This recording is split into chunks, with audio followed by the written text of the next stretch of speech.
بسم اللہ الرحمن الرحیم۔ ایم ایس نیوز HD5 کے ناظرین السلام علیکم۔ امید ہے کہ آپ لوگ سب خیریت سے ہوں گے۔ آج کا جو ہمارا مین ٹاپک ہے وہ یہ ہے کہ نون لیگ اور پاکستان کی عدلیہ کا گٹھ جوڑ بے نقاب۔ اس کی تفصیلات آپ لوگوں کے ساتھ شیئر کریں گے کہ نون لیگ اور عدلیہ کا گٹھ جوڑ کیسے بے نقاب ہوا اور پاکستانی قوم کے سامنے ہم عدلیہ کی ناانصافیاں اور عدلیہ کے جو کردار جج ہیں ان کے نام اور پاکستان میں انصاف لینا مشکل بھی ناممکن ہو گیا۔ آپ کو معلوم ہوگا جب سے 26 آئینی ترمیم ہوئی ہے اس کے بعد تو پاکستان کا کوئی سیاستدان کوئی ایسا لوگ عدالتیں کیس نہیں سن سکتی، تو سپریم کورٹ کے جو جج ٹاؤٹ ہیں جس کا نام ہے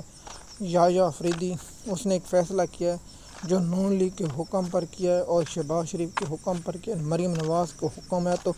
سجدہ ریز ہو گیا اور رات کو روتے رہے چیف جسٹس، مجھے 1 منٹ کیسے میں لیٹ ہو گیا کہ مریم نواز کی میں نے کال نہیں سنی، تو اس پر بہت غم زدہ ہوا۔ جج صاحب نے فیصلہ کیا کہ اب فوجداری کیس میرٹ پر سنے جائیں گے، جو بنادی ہیں نئے کیسوں کو لٹکایا جائے گا 2 3 4 سال کے لیے، تاکہ PTI کے لوگوں کو ذلت دی جائے، اذیت دی جائے۔ لیکن چیف جسٹس صاحب یہ وقت بھی گزر جائے گا، آپ کو 1 سال مکمل ہونے والا، ستمبر میں آپ کا 1 سال مکمل ہو جائے گا، اس کے بعد 2 سال رہتے ہیں۔ یاد رکھنا اسٹیبلشمنٹ نے جس طرح قاضی فیضی صاحب کو استعمال کر کے پھینکا تھا اس طرح آپ کو بھی پھینک دیں گے۔ سپریم کورٹ ہو یا اسلام آباد ہائی کورٹ ہو یا لاہور ہائی کورٹ ہو، یہاں کوئی انصاف کی امید نہ کرنا۔ دیکھیے ایک پولیس والا گواہی دیتا ہے، کہتا ہے کہ میں عمران خان صاحب کی ٹیبل میں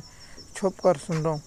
اگر تھوڑا سا بھی کس میں جج میں غیرت ہوتی، کہ تھوڑی سی بھی غیرت ہوتی تو پولیس والے کو گرفتار کر کے معطل کر دیتی۔ یار کوئی تھوڑا سا بھی عقل رکھنے والا سینس ہوگا۔ نون لیگ والے لوگ بھی اور عمران خان کے مخالف بھی سوچتے ہیں کہ یہ تو ناممکن ہے، ایک شخص ٹیبل کے نیچے بیٹھ کے کیسے سن سکتا ہے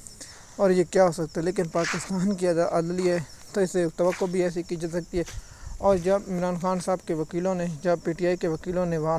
ٹرائل چل رہا تھا بلایا تھا، تو وہاں تو سپریم اپنا سیشن کورٹ میں وہاں اس میں جب پتہ چلا اس دن، تو گواہ صاحب جو کہتا تھا میں سن رہا، وہ اس دن پر چھٹی پر تھا، تو سپریم کورٹ کے جو اپنا ٹرائل کورٹ نے کہا ہے نہیں یہ جھوٹ بول رہا ہے، اور اس میں لکھا ہوا ہے کہ یہ دن چھٹی پر تھا، اور SHO نے لکھا ہوا ہے کہ یہ چھٹیاں بہت کرتا ہے اور SP صاحب کے سامنے پیش ہوگا، اس کے بعد مجھے کرے گا، اس کے بعد ہوگا۔ تو پھر اس کو نوکری خطرے میں پڑ گئی، اس نے جھوٹی گواہی دی۔ اب دیکھتے ہیں کہ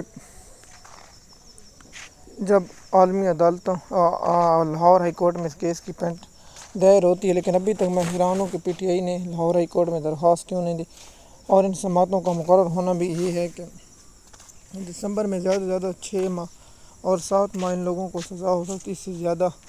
سزا نہیں ہو سکتی۔ لیکن پاکستان کی عدالتیں نون لیگ کے حکم کے مطابق چلتی ہیں اور اس لیے نون لیگ کے حکم کو ٹال نہیں سکتی، تو اس لیے مریم نواز کا جو حکم ہے اس کی تعمیر جج آفریدی کریں گے اور آئینی بینچ کے سربراہ امین الدین خان کریں گے اور جمال مندوخیل کریں گے اور علی مظہر خان کریں گے، اور اس کے ساتھ اسلام آباد ہائی کورٹ کے ٹاؤٹ جج جو اسٹیبلشمنٹ کے لائے ہوئے جج ہیں وہ کریں گے، اور اس کے بعد جو اپنا ہے نام اس کا اپنا جسٹس عالم نیلا صاحب کریں گے، کیونکہ انہوں نے عدالت میں کوئی انصاف و قانون نہیں۔ اگر انصاف ہوتا تو ڈاکٹر یاسمین راشد تو کہہ رہے تھے آپ اندر مت جائیں، اور ڈاکٹر یاسمین راشد تو منع کری، لیکن ڈاکٹر یاسمین صاحب کے ساتھ جو ہے اور جو لوگوں نے پریس کانفرنس کی اس کے بعد وہ لوگ چھوٹ گئے، لیکن جن لوگوں نے پریس کانفرنس نہیں کی وہ جیل میں رہے۔ یہی پاکستان کی عدالت کا سب سے بڑا ہے،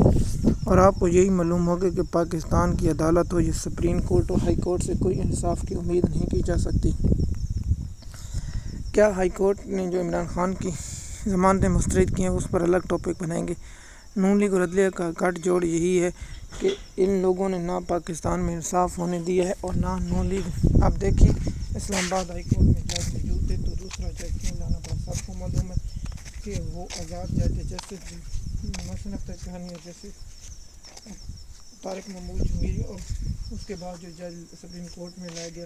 یحییٰ خان، جس کو میں یحییٰ پہلے بھی کہہ چکا ہوں، وہ بھی لوگ آپ میرا سنو گے۔ MS نیوز کی ناظرین، اس کا نام ہے